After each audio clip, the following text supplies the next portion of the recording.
Yeah, the bill plating. The bill plating adjustment. No. Yes. You have a requirement. Bill of lading has many different controls, right? But the reverse, a control can be used for many different. Yes, not the bill lading. You say a control, that means a bill plating document can certify the requirement of evidence the delivery of goods, can certify the requirement of evidence the right to possession of goods. So you have two requirements.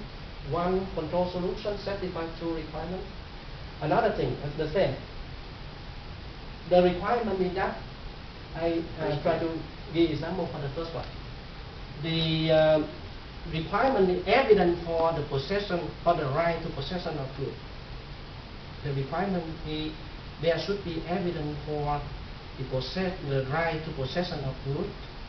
And there are two ways to certify that. For instance, one way is by the paper bill of lading, and another way is by an electronic record in the registry system. But I think a little bit more detail, and not necessary here at this point. I think I may take that out. Okay. So based on the background, I propose here the DLT structure redesign, and refer to the reader some of the first slide. I talk about the current approach. They look at the current procedure and try to convert the current procedure into a new procedure, replicate one by one. There is a control activity, and there is a new activity in some kinds of new procedure. Or there is a document over there, there should be some electronic document over here. But the thing I do here is, based on the current procedure, I model the underlying deontic purpose of the procedure.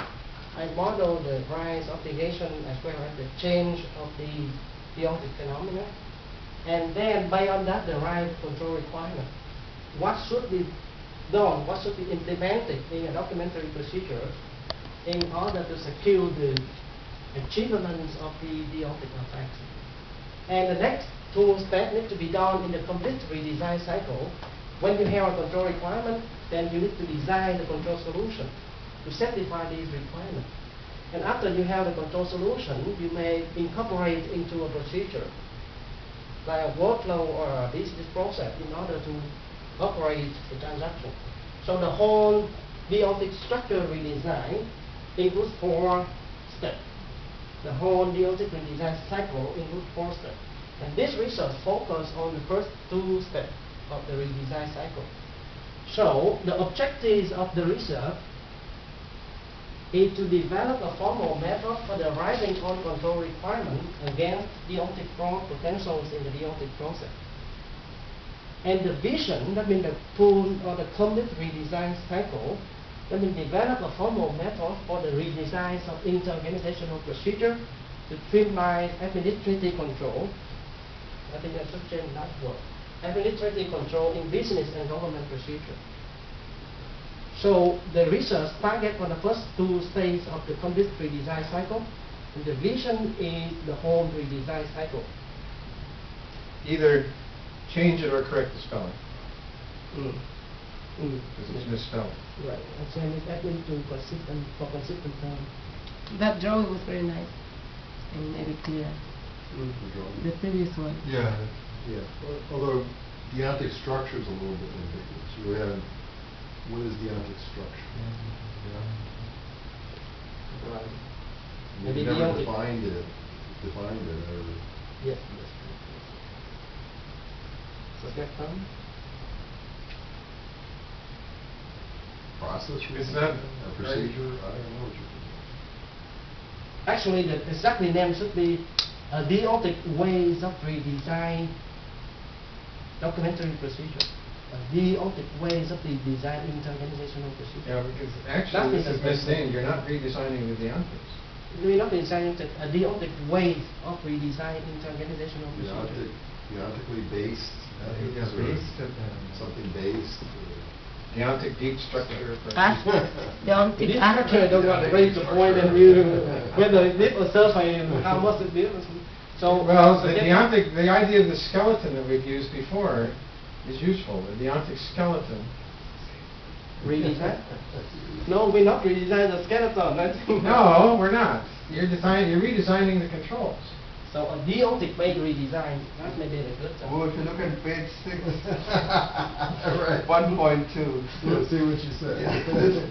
You're saying a redesign methodology based on deontic process modeling. That's right. That's Exactly the whole. correct. That is the Okay. whole thing. But then before I try to make a name, just say. Oh, make yeah. If you're Can be it be consistent with what you said, Okay. what you said there, Okay, okay. page 6. Right. And you just have to have your title be 2 lines long. That's Right, all. right. Don't say the wrong thing just to squeeze it in one line. You could still Yeah. make it smaller. Right. Maybe I try to incorporate something. Redesign based on, it's a redesign based on deontic Process model. process modeling. That's right. That's right. That does- Take on, take on methodology. You should read this dissertation. It's very good. Yes. Did you get a copy? The thing is, we have, I read. We have like a constraint, many different things trying to make it source and Yeah. Right. interesting Yeah, I know. in the presentation. I'm going through that. Okay, that's good. Thank you.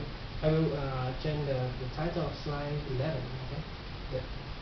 But this slide is clear. You see, I think the question again. The objective stay here is very clear. Why? Because we have argument in this point. Should we move a little bit further and from the audience viewpoint? Because for me it's so many, I could not realize whether we need to put it here or before. But for the audience, do you think that if I don't explain 7, 8, 9, 10... The audience has read your dissertation. You're only summarizing. Mhm. This is not your job talk. This is your PhD defense. Okay. So You're not explaining this for the first time. You're summarizing. Mm. Keep that in mind. Okay. It's fine. This order is fine. Okay, oh, that's fine? Okay, yes. That's it, the thing. Okay.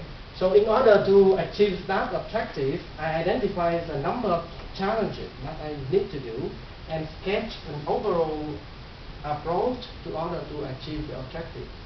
The first thing upon, I need a formal modeling of the deontic process.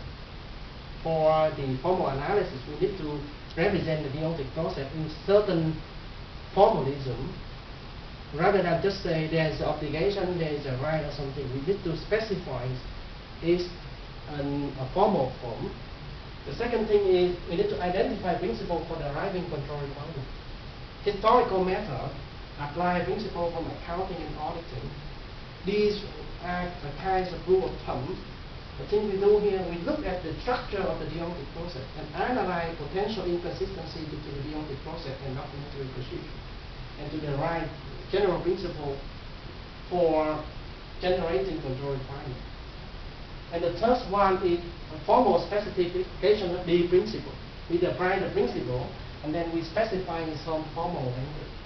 And then develop a prototype that can implement the deontic process and implement the formal specification of control principle in some computable form.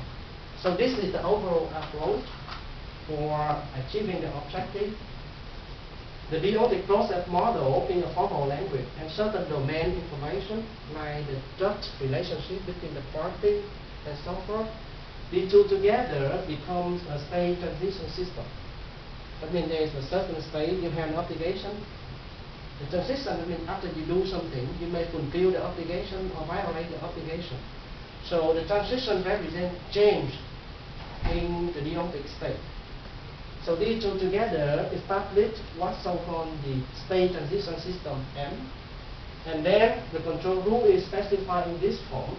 The first one is what I call a fraud indicator. This is a property in the state transition system M that indicate a fraud potential. And this is a control requirement. So the thing is that we have the model M, we have a set of control rule.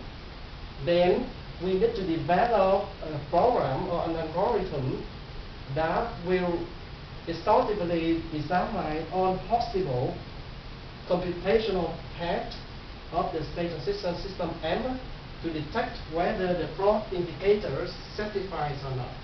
And if the fraud indicators satisfied, we generate the control requirement.